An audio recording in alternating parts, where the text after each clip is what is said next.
What's going on, guys? It's Fuzzy. Welcome back to yet another baseball recap. It's been a few days since the season has ended. The Red Sox were your 2018 Major League Baseball World Series champions, and honestly, I'm just excited to get into the offseason news. So on one hand, yes, baseball season is over, but the offseason is where you get all of your juicy stories. Where's Bryce Harper going to go? Where's Manny Machado going to go? There are so many top players going into the 2019 season that are a free agent this year, and I want them all, okay? I'm an Indians fan. We need them all. Bryce Harper, Manny Machado, Craig Kimbrell, Patrick Corbin, sign them all up. Just there's no salary cap. Just push all the money to the table, okay? As they did like that. So guys, what we're going to be doing today, because there's really nothing else to talk about, we are going to be discussing the top 10, at least ranking, in terms of the top free agents going into next season. Now, on this list, so this is from MajorLeagueBaseball.com. I will link it in the description down below if you guys want to do a little bit more research on your own time after the video ends. But for right now, we're going to go through the top 10. There are 25 players, but we're only going to talk about the first 10, but I'll still bring up the other 15. But for right now, who is the number one free agent going into 2019? In my opinion, I would go with Bryce Harper, but this list has Manny Machado at number 1.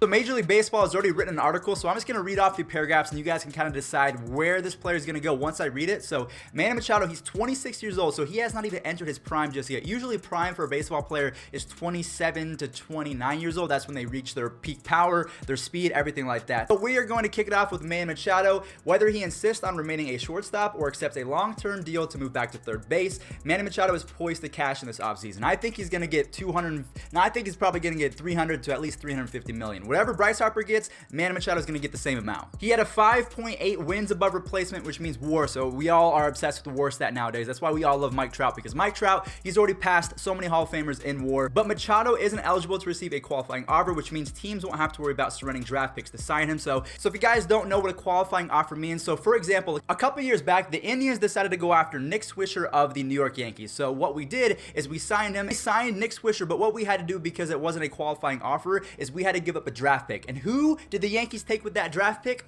Aaron Judge. So just the fact that any team that signs Machado does not have to give up a draft pick is massive. So what this article is saying is that Manny Machado is going to get a 10-year, $300 million deal. I could definitely believe that. If Mike Trout's making 34, I mean, I would give Manny Machado 30. In his best season, he had 37 home runs, 107 RBIs, which is actually this past season. But dating back to the years prior, 33, 37, 35, all at least 85 plus RBI, so the guy can get it done with the bat as well as the glove. So yes, Manny Machado is your number one free agent going into 2019. Coming up at the number 2 spot this year is the former MVP. He's still a really good player. I know he had a down year, but we have 26-year-old Bryce Harper. Although Harper is one of the premier players in baseball, his lackluster production in the first half may have affected his chances of earning a record-breaking contract this season. A lot of people said that Harper was going to get $400 million, but that probably dropped down to about $350. That's still a lot of money in my opinion. So yes, he started off the first half of last season. He wasn't very good. I think he had a .226 batting average. He still made the All-Star team. He had 35 plus home runs. In the second half, after the All-Star break finished, he won the home run derby. He carried that momentum into the second half. He had a .972 OPS. That's really good. So just to show you guys what Bryce Harper can do when he's healthy. So in 153 games back in 2015 as a 22-year-old. Remember what I said, the prime of a baseball player is usually 26 to 29. He's not even there just yet. He's entering it right now. He had 118 runs in 153 games to go along with 42 home runs, 99 RBIs, and a .330 batting average, which is absolutely otherworldly. That's almost Barry Bonds numbers. Teams that are interested in Bryce Harper are the Nationals, the Dodgers, the Cubs, the Cardinals, and the Phillies. So the teams that you're going to see most often are the Cubs, the Phillies, and the Dodgers, because they're all trying to get that World Series. I feel bad for Dodgers fans. 2 in a row, can't get it done. But honestly, guys, I have no idea where Bryce Harper could be going, so that's going to be the comment of the day. In the comment section down below, let me know. Where is Bryce Harper going in the 2019 free agency market? Coming up next, we have Patrick Corbin, the left-handed pitcher for the Arizona Diamondbacks, or at least he was a left-handed pitcher for the Arizona Diamondbacks.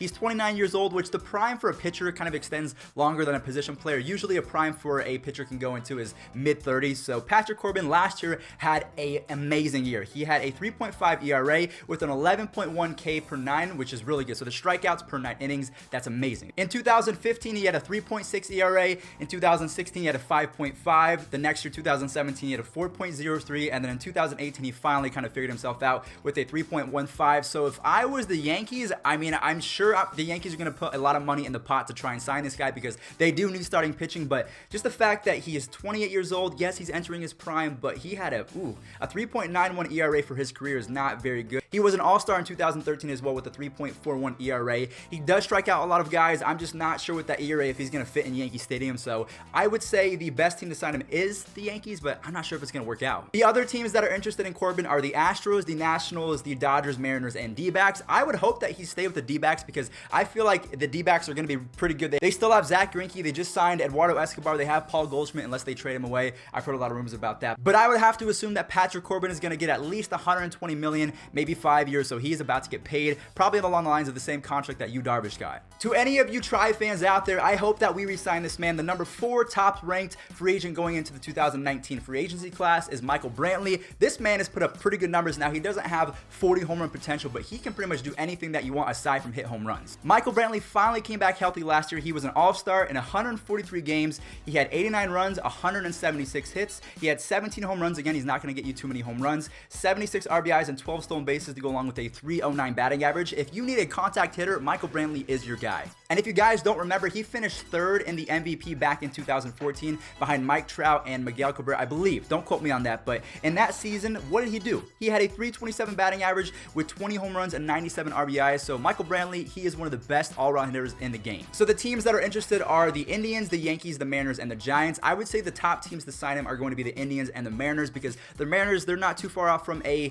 title contention, either not a World Series contention, but an AL West contention. The Astros are really good, but they could always make the wild card because you never know how good the Athletics are going to be, the Angels, all the different stuff. The Astros, they're going to be good for a long time. So that was the number 4 top-ranked player. Craig Kimbrell is coming up next. Now, he is 31 years old, so he is getting up there in age. He is not old by any stretch of the imagination. There were some moments in the postseason where I kind of thought to myself, Craig Kimbrell, he is really good, and then there were other moments where I thought Craig Kimbrell is not so great. So I'm not really too sure who would want Craig Kimbrell at this point. Yes, he is a great closer, but in the big moments, he just seems to give up a lot of runs, and I wouldn't want that with a 2-run lead. If you have a 4-run lead, sure, bring in Craig Kimbrell, but with the 2-run lead, I'm a little bit suspect. But the interested teams are the Red Sox, Cubs, Indians, Braves, and Phillies. Now, speaking of the Indians, we've had Andrew Miller problems, Cody Allen problems, Brad Ham problems, Adam Simber problems, so we have a complete bullpen problem. So whoever we sign, I'm just hoping that they have like a 2 ERA or really good. So Craig Kimbrell, I'm not sure if that's going to do it. Coming in at number 6, we have Dallas Keuchel. He is 31 years old, so he's right in that prime of being a pretty good pitcher. He did win a Cy Young back in 2015, but ever since then, he hasn't really been up to standards. But I think that he is going to get a large amount of money. The interested teams are the Astros, the Nationals, the Yankees. What the heck just happened?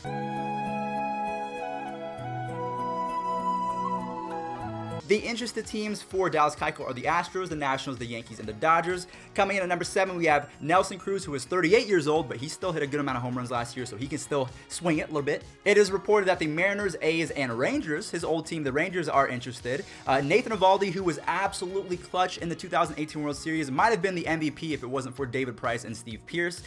He's probably going to get about $100 million. That's what everyone says. He did have Tommy John. The Yankees actually let him go. Then the Rays traded him to the Yankees, so we'll see how that goes. The interested teams are the Padres, Red Sox, and Braves. I hope that he gets a good contract because I like Nathan Eovaldi. He kind of looks like Superman. Coming in at the number 9 spot, we have Adam Ottavino. Now, we all know Adam Ottavino as one of the filthiest pitchers in all of baseball. His weird delivery and his slider are unmatched, and I would not want to face that guy in the batter's box, but he had a 2.1 ERA at Coors Field, and we all know Coors Field, the ball flies, so he is a very effective pitcher. The interested teams are the Indians. I hope that we sign Adam Ottavino. I think he's great. The Dodgers, Red Sox, A's, and Nationals, and finally, the number 10 ranked free agent is Wilson Ramos. He has had a pair of ACL tears, so I'm not sure who's going to give him a ton of money. I would say the Dodgers are the best bet because Yasmani Grandal and Austin Barnes, there's not really other words to say. They were pretty bad in the 2018 World Series. The other interested teams are the Rays, A's, Nationals, and Mariners, so those are all teams that he's played for. At the 11th spot, we have Yusi Kichuchi. I believe he's coming out from Japan. Okay, so we have a Japanese player. Yasmani Grandal, Charlie Morton,